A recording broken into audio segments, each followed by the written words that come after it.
Eh ben, bonjour à tous, aujourd'hui, troisième et dernière partie du poudre noir, c'est-à-dire mon Colt Army 1860. Si vous n'avez pas vu les deux premières vidéos, le petit matériel à avoir pour débuter, et la autre vidéo c'est comment nettoyer justement cette arme, je vous invite bien sûr à aller voir ces deux vidéos. Aujourd'hui ça sera rechargement et puis test en cible.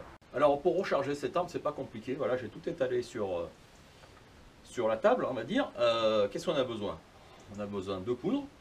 Alors, vous avez remarqué, moi je les ai mis dans un tube à essai, dans une boîte MTM qui va très bien. Pourquoi? Parce que la poire à poudre, c'est interdit en stand. Voilà. Alors, moi, honnêtement, j'en savais rien. Hein, ce sont certaines personnes qui ont vu les vidéos précédentes qui me l'ont signalé en commentaire. Je leur remercie. Bon, c'est vrai que la poire à poudre, ça paraît un petit peu logique. On amène on va dire un bidon, hein, parce qu'une poire à poudre c'est comme un bidon. Si par mégarde on la fait tomber, ça fait quand même un volume assez important. Et la poudre noire, ça agit sur les chocs, tout simplement. Alors si ça vient à rouler, si ça vient à tomber, il y a risque de danger. Ce qui est beaucoup moindre avec 1 gramme de poudre noire. Si ça vient à tomber, voilà, il y a moindre mal. Voilà. Alors qu'est-ce qu'on a besoin aussi? De bourres. Alors moi, la bourre, je les ai, voilà, c'était des petites bourres que j'ai coupées en deux. Ça suffit amplement. Certains aussi m'ont dit qu'il vaut mieux utiliser de la semoule. Alors personnellement, je n'ai jamais utilisé de semoule. C'est peut-être... Alors, si moi, en tant que débutant, j'utilisais de la semoule, j'aurais bien grand mal à savoir quel volume utiliser. Voilà. Donc c'est, je pense qu'avec avec une bourre, comme ça, là, c'est bien plus simple. Pour commencer. Je parle uniquement pour commencer. Après, quand on maîtrise franchement la poudre noire, peut-être qu'il vaut mieux évoluer vers de la semoule. Bref, qu'est-ce qu'on a besoin aussi? De boulettes. Là, j'en ai une douzaine. Je vais les tirer ce matin. Ça, alors vous l'avez reconnu, c'est les amorces. Je les ai mises dedans. Elles sont prêtes à l'emploi. Il n'y a plus qu'à s'en servir. Et bien sûr, en dernier lieu, la graisse avec le petit ustensile pour étaler au niveau du barillet. Alors la première chose à faire, c'est de mettre cette arme droite. Alors il existe des reposoirs, on va dire, hein, pour tenir l'arme bien droite et pour avoir les deux mains de libre. Alors moi malheureusement j'ai pas ce matériel, j'aurais pu en fabriquer un mais j'ai pas eu le temps. La première chose à faire, c'est de mettre l'arme au premier cran. Au premier cran, ce qui permet de faire pouvoir tourner le barillet tout seul. Voilà. Ensuite, on vient libérer un petit peu ça pour éviter les chocs. Et la première chose à faire, évidemment, c'est de mettre la poudre. Alors la poudre, voilà l'intérêt d'avoir des petits tubes à essai. C'est bien plus simple. Alors vous avez remarqué, je ne mets pas l'amorce. Hein. L'amorce, c'est vraiment en dernier.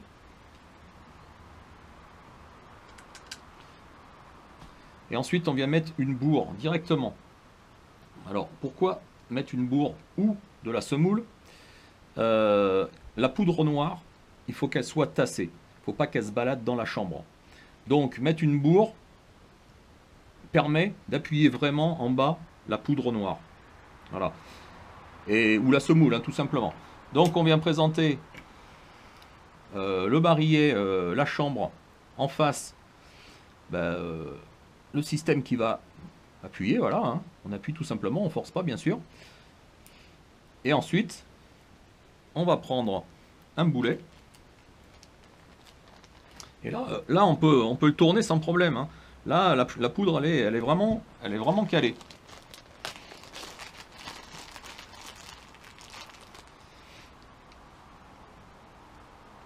On présente une balle. Alors c'est du 454, hein, pour ceux qui veulent savoir, en diamètre. Et on vient tout simplement forcer. Voilà. Et on vient pour que ça soit en affleurement. Alors là, je l'ai peut-être fait un petit peu trop profonde, mais c'est pas bien grave. L'important, c'est que ça dépasse pas, puisque quand on va tourner, il faut pas que ça touche le bord du canon, tout simplement. Voilà. Alors pourquoi 454 précisément que j'ai choisi? Tout simplement parce que plus l'arme, enfin plus le boulet est gros, plus l'étanchéité sera faite. Pourquoi? Parce que quand on va, le boulet est plus gros que la chambre, et quand on appuie, hein, pour mettre le boulet, eh ben, tout simplement, on a un dépôt ou un excédent de plomb qui s'évacue. Voilà, ça fait comme un arc, ou des fois ça fait carrément un cercle complet. Ça coupe, on va dire, le plomb, et ça fait une parfaite étanchéité. Ensuite, on met la graisse tout simplement. Cette graisse, il faut boucher carrément tous les interstices, tout le restant du barillet tout simplement. Cette graisse va servir à lubrifier les boulets quand ils vont partir dans le canon tout simplement. Et ça a une autre fonction, un peu plus, on va dire un peu plus sécuritaire, puisque ça empêche, comme la graisse bouche entièrement, ça empêche que une flamme, quand un coup part, puisse se propager dans une autre chambre et ainsi contaminer, on va dire contaminer, hein, c'est pas le mot exact, mais faire enflammer toutes les autres chambres. Ce qui ne peut pas arriver normalement si vous avez une balle qui est bien sertie et puis que c'est tout, voilà, que c'est tout simplement tout graissé. Mais c'est une sécurité supplémentaire.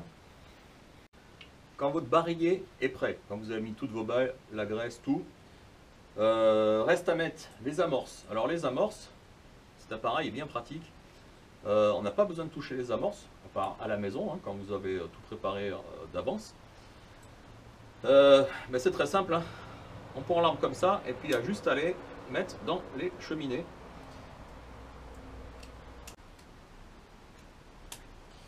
Voilà.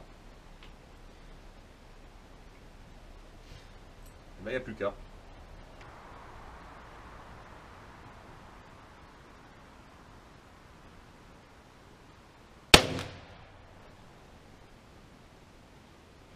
Et cette bonne odeur de poudre, c'est vraiment typique aux poudres noires, hein. Ça, on ne le retrouve jamais, on ne le trouve pas ailleurs.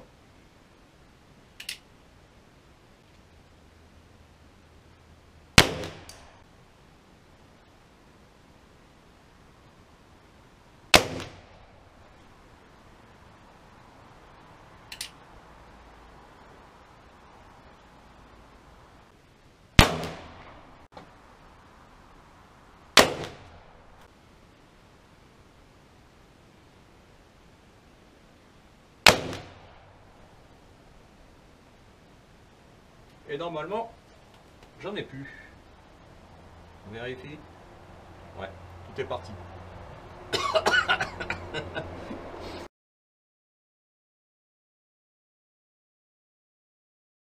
Bon, résultat, je suis content. Je suis content.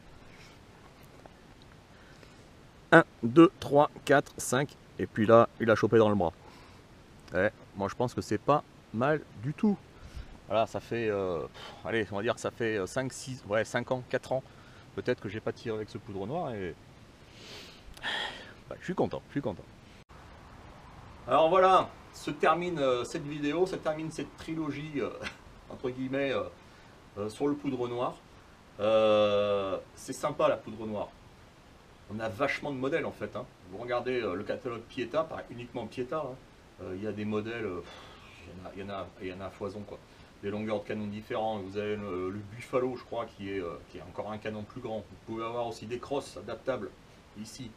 C'est vraiment top. Et puis comme je disais dans la première vidéo, on n'est pas emmerdé avec les législations quoi. Voilà, c'est du D2. Simplement en étant majeur, on peut acheter ce genre d'armes. Il n'y a pas de quantité, voilà, 12 armes à la maison, c'est pas fait pour ça quoi. Vous pouvez acheter tout ce que vous voulez. Mais bon voilà, vous avez vu, hein, il y a quand même une contrainte. Il y a une contrainte. C'est long à faire, il faut être méticuleux, il faut être organisé, il faut avoir le temps. Et puis voilà, moi je vais rentrer à la maison. Et pour 6 boulettes tirées, j'aurai encore 1 heure de travail derrière moi pour nettoyer cette arme. Voilà, c'est les contraintes aussi du poudre noir. Mais bon, ça c'est une philosophie, soit on aime, soit on n'aime pas, il faut l'accepter.